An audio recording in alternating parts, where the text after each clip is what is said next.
Ang hirap naman ng clip na to. Finale na ng Countryman, sana mapaganda ko yung ending. Ha? Si Nunoy nag-chat? Pinsan, pwede ba ako makabalik loob? Uy! Babalik ka na palang cool guy ka. Oo, pwede ka makabalik. Basta ituloy-tuloy mo yan.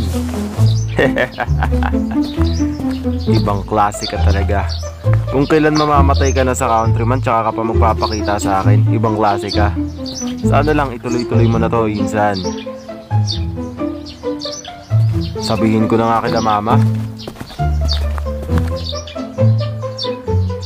Mabuti naman at napasaya ko siya. Sisiguraduhin ko na tuloy-tuloy na itong pagbabago at pagbabalik ko. Sigurado ko nang babalik ka na talaga dun ah.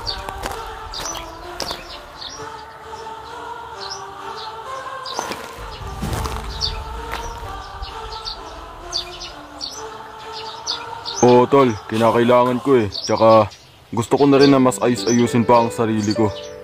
Kung puro trabaho na lang din ang atupagin natin sa construction, maiba rin na bumalik na rin ako sa kapilya na kung saan sumasamba ako kasama si Jeff noon. Baka tumigil ka na naman, nakadalawa ka na. Hindi na, tutuloy ko na talaga to tol. Tsaka desidido na ako tungkol dito eh. At sisiguraduhin ko na hindi na ako titigil. Hanggang sa pagtanda ako na to. Baka mamaya lokohin mo na naman yan si Harvey kagaya ng ginawa mo noong pandemic. Kaya katuloy niya pinagtripan noong nakatira pa tayong 6 sa isa at malaking bahay eh. Hindi na yan. Seryosohin ko na talaga to. Wala nang kalokohan pang magaganap. O sige, sinabi mo yan ha. Panindigan mo na to. Bahala ka na sa buhay mo. Wala namang makakapigil sa'yo eh. Basta wag mo nang iiwan sa ere pinsan natin ha. Lalo nung nakaraan, tagilid ang sitwasyon niya tas hinayaan mo lang. Eh ikaw, bumalik ka na rin. Ayoko, wala akong plano. At kahit ano pang pilit nyo sa akin, hindi na ako babalik doon. Wala naman kasi masyadong gagawin, tinatamad lang talaga ako. Kaya wag nyo na akong pilitin na bumalik doon.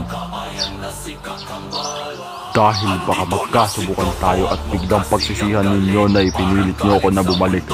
Magiging bangungot ang mangyayaring kaganapan kapag nangyari yun. Kaya huwag na kayo magtatangka. Sige.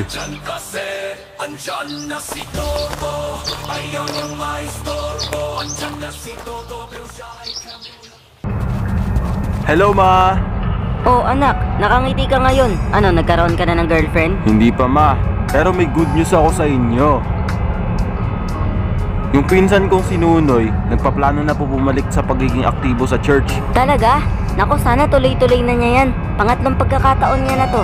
At mabuti naman at naisipan niya na magbalik loob ulit. Kahit nga ako ma, hindi makapaniwala sa pagbabalik niya eh. Akala ko magandang balita mo yung nakilala mo na yung magandang babae na bagong mukha sa kapilya. Alam ko pa naman na crush mo yun. Hindi yan totoo ma. Ayokong gumawa ng kasalanan. Alam niyong loyal ako kay tas aasarin mo ko sa ibang babae na bagong mukha. Biro lang. Sige na, umupo ka na dito at kakain na. Ano? Magbabalik loob na si Pinsan Nunoy, yung isa sa Rivera Twins na feeling cool? Yup! Alam mo, hindi nga ako makapaniwala sa sinabi niya eh. Pakiramdam daw niya kasi na magiging biyaya na buhay niya. Eh sana lang huwag na siya tumigil. Nag-aalangan ako. Nung nakaraang taon bumalik na yan. Tas huminto rin bigla. Kung kailan nga matatapos ko na rin yung MDKs na Countryman na kung saan mamamatay na lahat ng mga karakter ninyo. Bigla naman nagparamdam yung presensya niya. Coincidence pa nga. Tignan mo, pag tinuloy-tuloy niya tong pagbabalik niya, sisiguraduhin kong irereto ko siya doon sa babaeng chinita na bagong pasok lang sa church natin. Good luck kung magagawa mo ng matagumpayan, Insan. Salamat. Ito ang hindi inaasahan ng pinsan nating cool na may surprise ako sa kanya. Ito ang pa-welcome gift ko na kahapon ko lang itinago-tago. Sana lang kumagat siya sa pain. Matik na siguro yan, Insan. Alam mo na ang gagawin mo dyan. I can't wait for this, man. Literally, parang ito ang simula na magiging show namin na ngayon ko lang naisip. Ano ba yan? Comedy show? Sort of. Pero kumbaga parang short film siya.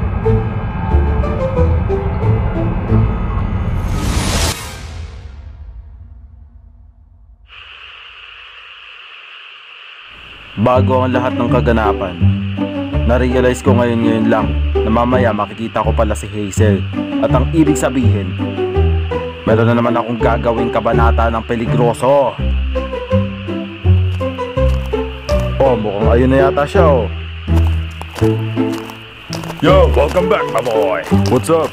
Mabuti naman at naisipan mong bumalik ulit. Desidido na kasi ako na ayusin ang sarili ko, Insan. Sana talaga sa pagkakataong to, tuloy-tuloy na. Huwag ka nang titigil, ha? Naman, Insan. Sisiguraduhin ko hanggang sa pagtanda ko na to. Ay, goods yan, goods. Siya nga pala, sino-sino ang sasamba sa inyo ngayon? Kaming dalawa ni Mama. Kahapon na sumamba si Papa. Sabi nga pala ni Mama, mauna na daw tayo at susunod na lang daw siya. Mukhang matatagalan pa ata ang pagbihis nun eh. Ay sige, tara na. Let's go!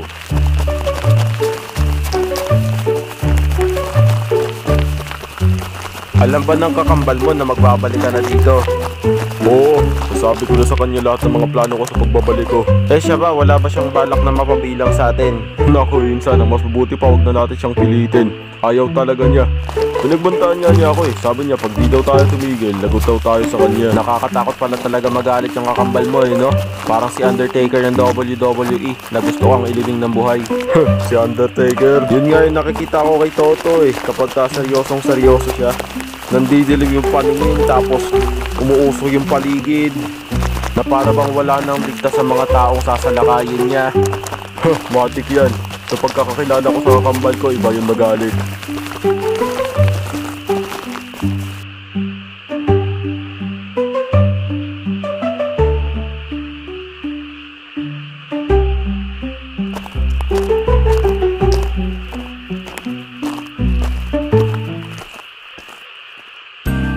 Insan, sino nga uli yun?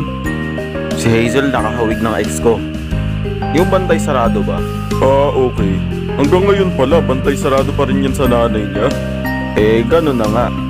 Alam mo ba yung nanay niya nakakatakot? Mata pa lang ha? Parang gusto nang sumalakay agad sa pakay. Parang isang pagkakamali mo lang, makakatikim ka sa kanya. Aboy, delikado ka pala dyan. Exactly. Mabuti nga yung future mother-in-law ko mukhang boto sa akin. Yung nanay ng isa mo, boto sa'yo. Ayos yun ah.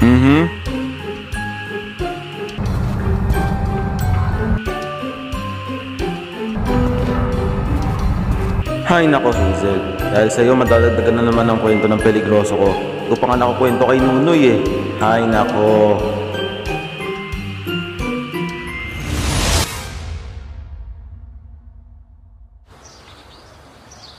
Ayos yung pag-awit mo kanina, Insan ah. Kahit malalim, kaya mo. Wala pa rin palang kubas. Ah, yung ginawa ko. Wala yun, practice pa lang yun para sa akin. Ah, practice pa lang ba yun? Pero ang galing mo ah. Ano, kita tayo sa Martes? Eh sige, tara!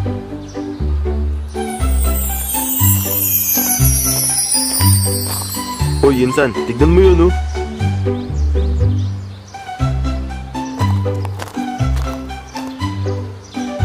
Ayun ba yun, nakaputi? Sino ba yun, Insan?